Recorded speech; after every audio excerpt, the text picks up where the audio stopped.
Hello Stampers, my name is Linda Bedinger and I'm an independent Stampin' Up! Demonstrator. And today I'd like to show you how I made this pretty Christmas card. I cased this from one of the demonstrators here in Denver, whose name is Terry Kaspari.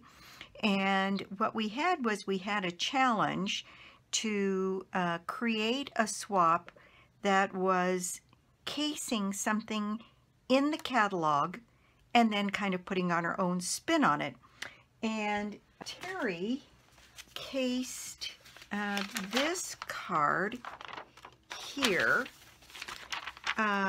which is the shaded spruce, and it had this oval on it and some red ribbon and some thread across it.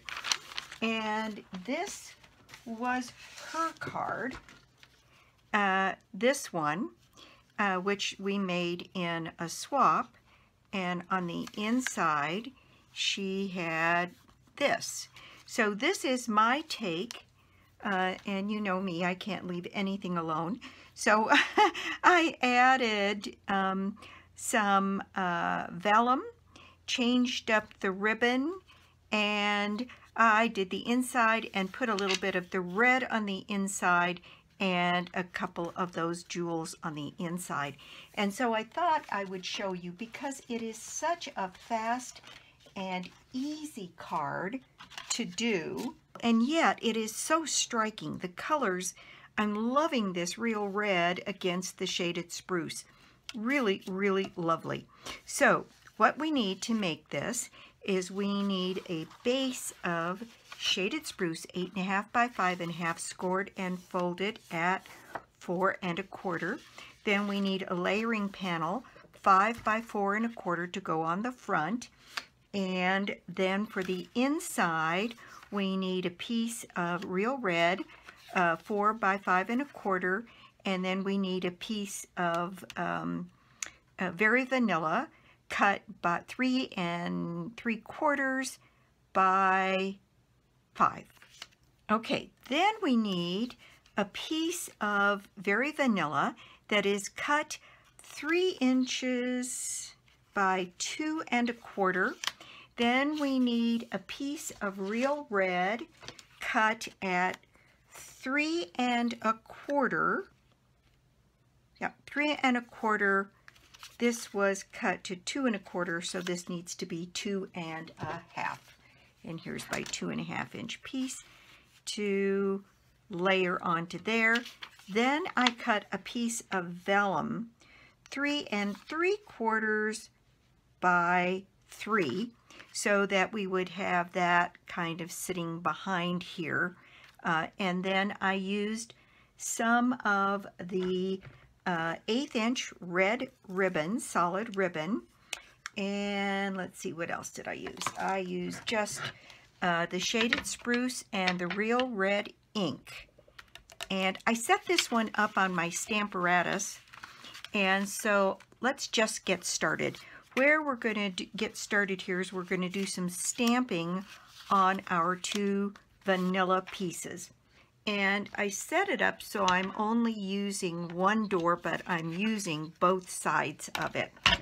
So I have one of these corner pieces, and these pieces I think are originally from the Misty, and I wanted to set both of these up, and I wanted them to be out of the way of each other. So I set this one up to go down here on the bottom. And let me just make sure I've got that in exactly the right place so that I could push this corner into this. Just help me kind of keep track of where I am, and then put my my magnet here to hold this end. And let me just make sure that the placement is right. Oops, wrong door. So I set one to go up so that it would be a little, mostly in the center, and maybe a little bit off here. It looks like this isn't on here straight. And I'm going to set this back up so that it is straighter. And I'm going to use the marks. I'm just going to put a little piece of paper under here so I can see them. I'm going to set this on here so that it's right where I want it, set up like this, and on here straight. And I'm going to set it a little bit more to one side than the other because I just love those little flourishes in the corner. And I'm going to pick up my stamp here.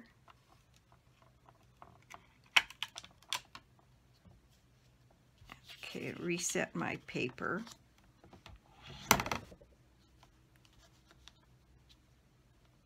Make sure that that's going to come down on exactly the right spot and straight. Yes, it is. So the beauty of using your Stamparatus for this is because that's a big stamp, and if you don't get a perfect image on the first time out, you want to be able to re-stamp that without and getting a really good crisp image. And with using the Stamparatus, you see I got some ink around the edges. There really isn't any reason to take it off because using the Stamparatus prohibits anything from coming down on your card that you don't want. So I am going to put that into place here, and you see I've got my other piece set up here on the other side, and it's a good thing I've got it set up on my Stamparatus because I do want to ink that up again to get a more crisp image. And I'm going to push down all over that stamp. It's wonderful for these big ones because it's so easy to ruin your work by just not getting a good image. Now there, that is perfect. It is absolutely crisp and everything is covered. So that's all ready now to go onto my card. And then what I did was, for my small piece, I used my ruler, and I set my ruler up so that my numbers, my inch numbers, were down here on the bottom, and I just put it along the edge here. And then I set this up so that I could, oh, my grid paper is still coming. And so I set this up, and then I'll be able to see exactly what I'm doing. And I set this up for the paper to go right on the 3-inch mark on my ruler, and then set this up. Now I'm going to turn my door around here, and this is all ready to go to stamp on here. And since we are done with this other image, I think I will just clean this with my chamois. And I will take that one off. Now, if you were doing multiples, what I would do is to put each of these stamps on a separate door so that you wouldn't have to remove them, and you could do item after item after item, and you could put this on quite an assembly line to get this done. But right now I have my Merry Christmas all set to go here, and so I'm going to ink up my stamp, and I'm going to put my Merry Christmas, these are big words, and let's see how we did. Pretty close, but I think I'm going to ink that up again. I'd be so frustrated if I didn't have my Stamparatus so that I could restamp this, because getting a perfect image on one of these larger ones isn't the easiest thing in the world. So let's see how we did. Absolutely crisp and beautiful. So this piece is, you know, the top of that M still doesn't look quite right to me.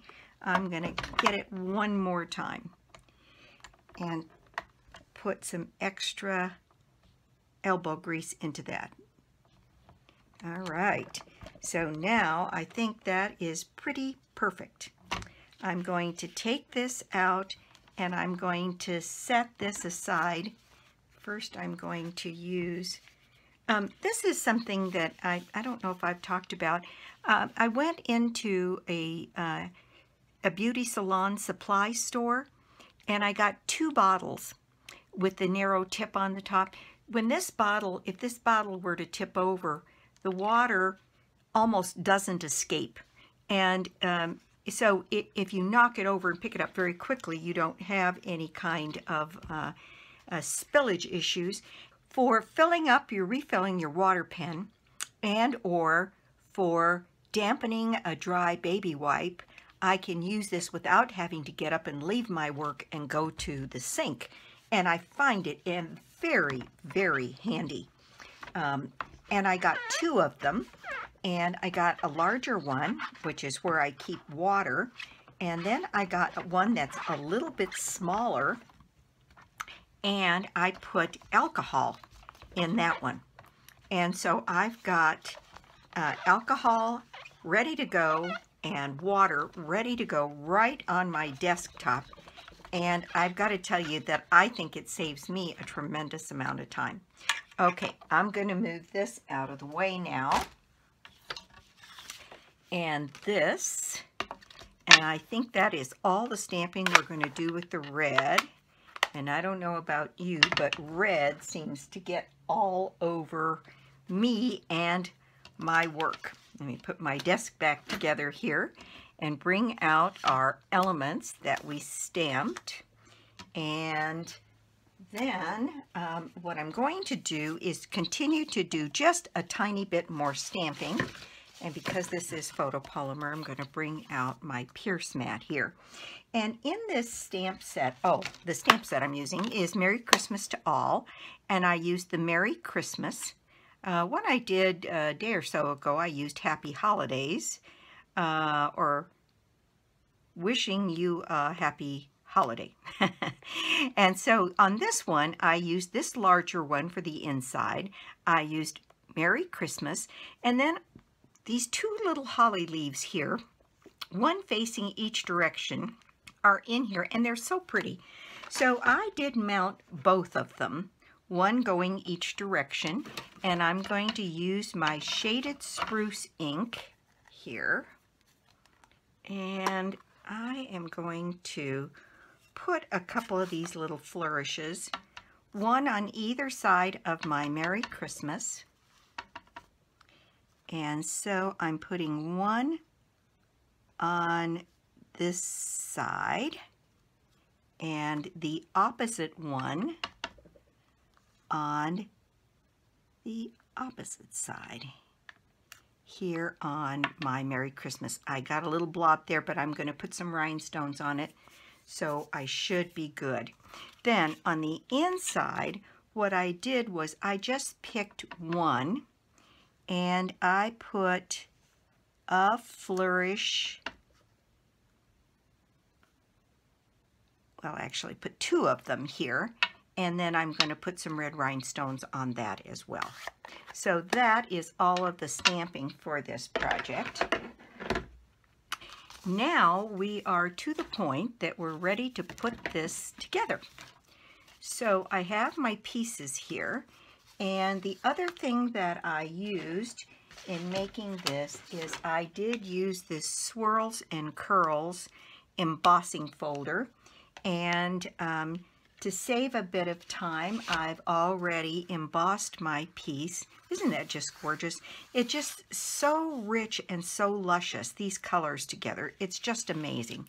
So with this, what I need is my red ribbon, and I cut a length here of about 6.5 inches because I just needed to go around my card, and I think that's enough.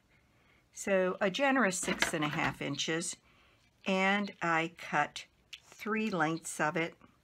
Okay, there we go. Now I put a little bit of snail on the back side. Oops, that snail ran. Oh, no, but I have another gun ready to go. Good. So there's my tape on the back of my embossed piece, And then I used my grid paper to help me get this on straight. If you put this in the corner of your grid paper, and I think you can see that, yes you can, then we know that if this is 4 inches long, then 2 inches is the middle. So we can use a little bit of tape runner, and the dot runner works best on the back of ribbon. And I'm going to set this up so that I'm coming across this at the 2-inch mark on either side, and then I can wrap this around the back and secure it. There we go. And I don't know whether you noticed or not, but on my grid paper, for the one that I work with the most, what I did was I took it over to Office Depot and I had them laminate it for me. And I find that if I get ink on it, or even blender pens, a little alcohol wipe, I can clean this off. And for my workspace, boy, is it handy. And so just a FYI. Okay, so now we are ready to go with the other 2 ribbons.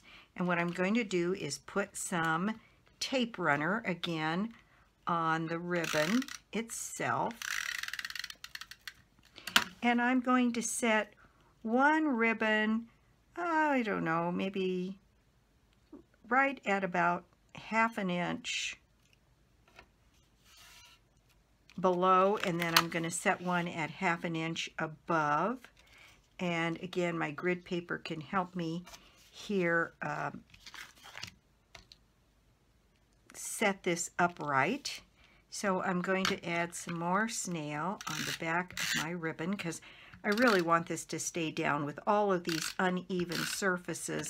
I'm afraid if I did it any other way, they wouldn't stay put. So eyeballing it about 1/2 inch above that line. And I see my bottom one down here is a little crooked on the end, so I'm going to straighten that one out just a bit.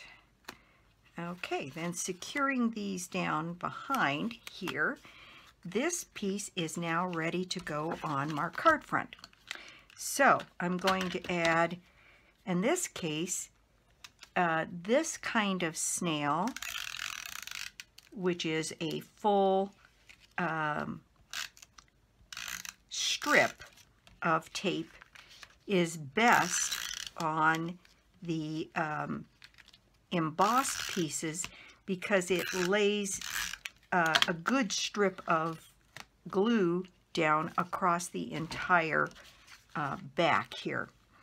And so now I'm going to put this into place, and I'm not going to raise this because I want to get a good stick on this to the front of my card, and then we'll raise this piece. So the next thing I'm going to do is just layer this piece on my red, and I see on my red here, it looks like I've got kind of a little bit of a rough edge. Okay, so this can layer right on top of this piece. Now this piece, my vellum, because this is really quite large, and I'll put it on here so you can see it, I can feel free to put some snail pretty generously on the vellum piece here without worrying that it's going to show, because all of that is going to be underneath my sentiment here. So I'm going to center this piece on the front of my card here, and then I'm going to use some dimensionals on this piece.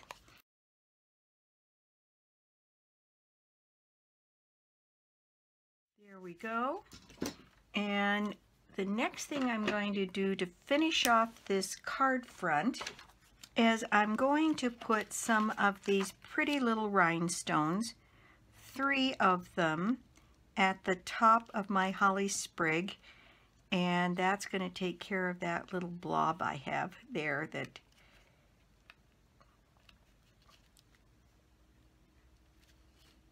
and now you can't see it at all.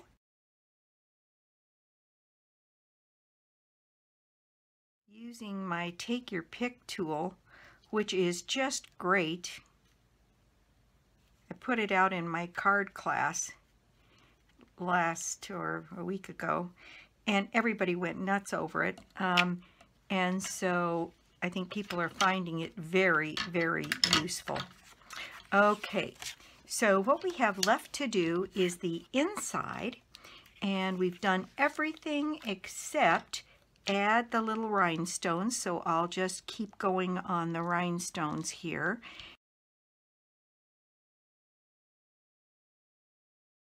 And that is my decoration for the inside of my card. And then we can just layer these pieces and set this on the inside of the card, and we will be all done. So a pretty fast little card, and again, absolutely rich, vibrant color, very much in the tradition of the holidays, more traditional colors. We've done lots that haven't been in traditional colors this year, and so I thought it would be kind of fun. I still have planned my white on white, and I've got an idea of what I'm going to do. So that one will be coming up.